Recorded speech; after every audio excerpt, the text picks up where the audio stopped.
who we are, what we can be. I've seen you guys can shoot, because part of the game is shooting. There's fundamentals of defense. It's team, team, team. 5 players on the floor functioning as one single unit. No one more important than the other. I love you guys. Okay, people, welcome back. Game 5 of the 1984 NBA Finals. So how did we get here? We're 2-2 going back to Boston. Couple of things. One, I think LA could have easily swept the series. Right now, out of the first 4 games, it looks like LA's controlled everything to me. Now we're going back to Boston. Boston still hadn't won a game by a margin that makes me look at them as confident. There's a couple of things I want to say before we start. Everybody, if you've been watching these videos, you know that I'm a Laker fan, have been since Magic. However, watching these series, now that I'm 46 years old, hurts my heart to say, but I am a huge Larry Bird fan now. It's taken these 4 games to this point for me to realize just what a fan I am. I've always thought that Larry was a better all-around player than Magic. Hands down, no question. But as we've been going through these games, minute by minute, quarter by quarter, what my eyes are telling me after these first 4 games, it has just made me change my mind completely about Larry Bird. It's one thing to go back and watch highlights of Larry or any of the greats in the past. Still absolutely, completely different than sitting down and watching a start to finish game. And watching a start to finish game, hurts my heart to say this, but you can't help but to be a Larry Bird fan. I think it was game 1 or game 2 I mentioned about how Larry's putting his ass on anyone. He's always in position to rebound. People, just stop and think about this for a minute, okay? Because I had to stop and really think about this. It wasn't until I watched these 4 games until I understood the greatness. Let me just say that. It wasn't until I watched every minute of these first 4 games until I understood the greatness of Larry Bird. And if you're a younger generation and you're watching this and you're saying, well, I'm not seeing greatness, I see him miss, 8 out of 12 shots in the first. Yeah, he hadn't been shooting the ball well. You're right, he hasn't up to this point. But his greatness, everything that he does on the floor from tip-off until the 4th quarter buzzer is remarkable. One, he bears so much more responsibility than a Magic Johnson. 2, he don't have a go-to like Magic. I mean, I said it the first few games, I'll say it again. Clearly, Kareem is still the alpha male on this team. Yeah, it's Magic's team to lead and to push the fast break. But the responsibility that he bears in accordance to what Larry has to carry, not even close. They're not easy rebounds. They're not standing on a free throw line getting a rebound from a missed free throw. These aren't empty stats. This is my ass is on your dick grinding like we're in a club because I'm going to get a rebound over Kareem. Watch it. I'm telling you. He is banging down low with a Kareem Abdul-Jabbar and a James Worthy. And he's still getting more rebounds than a Robert Parrish and a McHale. That's greatness, people. That's phenomenally great. I don't even have the vocabulary to describe that because I only speak sarcastic redneck, my only language. But I don't have the vocabulary. Magic has to have the ball in his hand in order to be effective in this game. Larry's never had to have the ball in his hand. I've known that. For years I've known that. But to see it every minute of every game, to understand it in real time, to watch it in real time, to understand it. It's not just the rebounds or the picks. His impact is ridiculous. He's filling the passing lanes. He's bumping people off the block. He's sealing people on the block. Just everything he's doing right now, from start to finish, bears so much more responsibility than Magic Johnson. I mean, they're looking to Larry to be the alpha male. They're looking to Larry to be the best rebounder on the team, the best passer on the team, the best shooter on the team. I mean, it's nowhere near even. I mean, nowhere near it, in my opinion.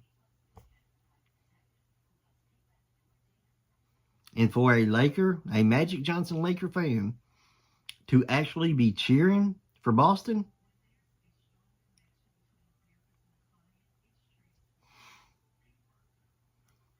that should tell everybody something.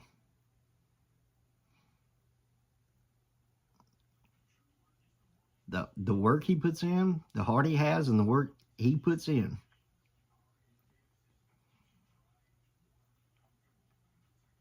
Is ridiculous. I can't wait to see how Game 5 goes, guys. Even though, like I said, the first 4 games, Boston hadn't looked like they should have won a game. And the ones they did win, they won by the hair of the Rodney Chin right here, okay? Unbelievable.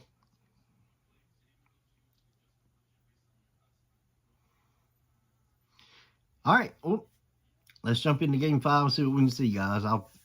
I guess I'll be back at halftime, or if something catches my eye, we'll talk to you then. Let's get started. Turning point in Game 4, in which the Celtics evened the series, came with 5 minutes to go in the third period. The Lakers were leading by 6 points, and Kurt Rambis was going in for what looked like an easy layup. And watch him and number 32, Kevin McHale of the Celtics. It was McHale who took Rambis down, and that's where it all started. That was the beginning of it all as far as the Lakers were concerned. And now here is Kevin McHale's side of the story, and then Pat Riley of the Lakers. It was an unfortunate incident. It was just a case of 2 people running in opposite directions, and I reached out to grab him like this, and he was running so doggone fast that my arm just kept going. I couldn't get my other hand around him to grab him. You know, I did try to grab him. I've stated this before. If there's anybody on that team I wouldn't want to hurt, it's Kurt. Yeah, wow, okay. When I say I'd see you in a little bit, I didn't know it'd be this quick.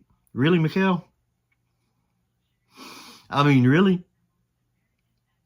Hot dog, gosh darn. I can't believe you actually said that on camera. In the manner in which you said it in. But really? Really, McHale? Well, I think that's just swell of you. Very swell of you. Who the fuck talks like that?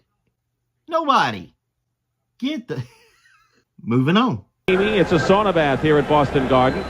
But we have a 26-26 tie. Now the shooting percentages are surprising. The Lakers are at 36%. They have been shooting at 55 against the Celtics.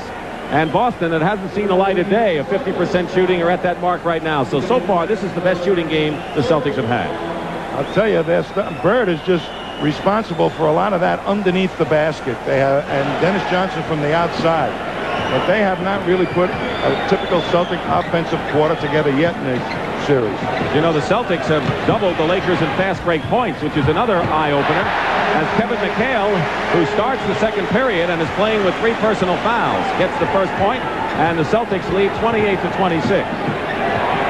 Magic Johnson and Mike McGee in the backcourt. Jamal Wilkes and Bob McAdoo are the forwards, and Swen Nader continues at center for the Lakers. Bird defending McAdoo, puts a great fake on Larry Bird and goes in. So McAdoo showing some moves inside. We know about his shooting ability outside. Tied at 28. Buckner and Ainge, Celtic backcourt. Hale is the center right now. He hits over Nader from 15 feet. 2 in a row for McHale. Boston again leading by 2. He was having all kinds of trouble, McHale. 7 minutes remaining, fourth period. Their half-court offense, as you said so many times, is Kareem Abdul-Jabbar, and there's no secret they want to go to him now. He has 19 points. Parrish has to deny him the good position down low, and the rest of the Celtics can't let the ball get in the corner. That's the best place to feed him. And Worthy is called for a foul on Maxwell. 14 foul, number 4 against the Lakers. 1 more and they're in the penalty. 16-point lead. Bird. Kareem fighting, and a foul called against Kareem, apparently. Abdul-Jabbar with his second foul. Quinn Buckner likes what he sees as he looks up at the scoreboard. Larry Bird on the other end. Watch this steal. Dennis Johnson comes inside. Worthy kind of mishandles it, and as DJ knocks it away, that's picked up by McHale. DJ quick to double, and it was only because Worthy mishandled the ball. Usually he's up and away before anybody can double him.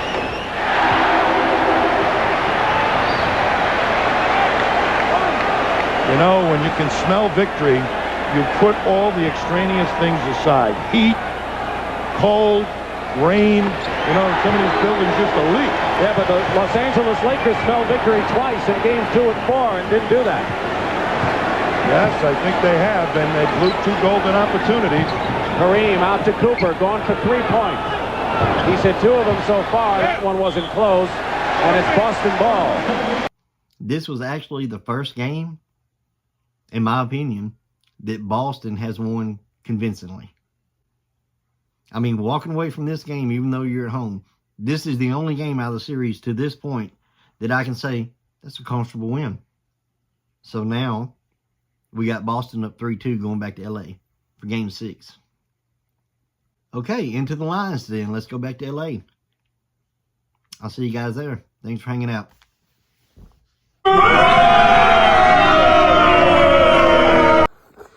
Okay, look guys, I know this wasn't the full game. I've tried for 2 days to export and put this video together. These few 2-3 minute clips is all I could get to go through. For some reason, everywhere I went to get game 5, I could not export it to upload it. So I know I'm still new, I'm learning, but I've never had this problem with any other video. So hopefully we'll be back on schedule for game 6. I apologize you didn't get the whole game because I actually really enjoyed this damn game a lot. So hopefully on to game 6. I just want to let you guys know that's what, you know, that's why we have a 12-minute video instead of an hour-long video. You will have a full game 6. You will have a full game 7 if I don't have these problems anymore. I'll figure it out. I promise.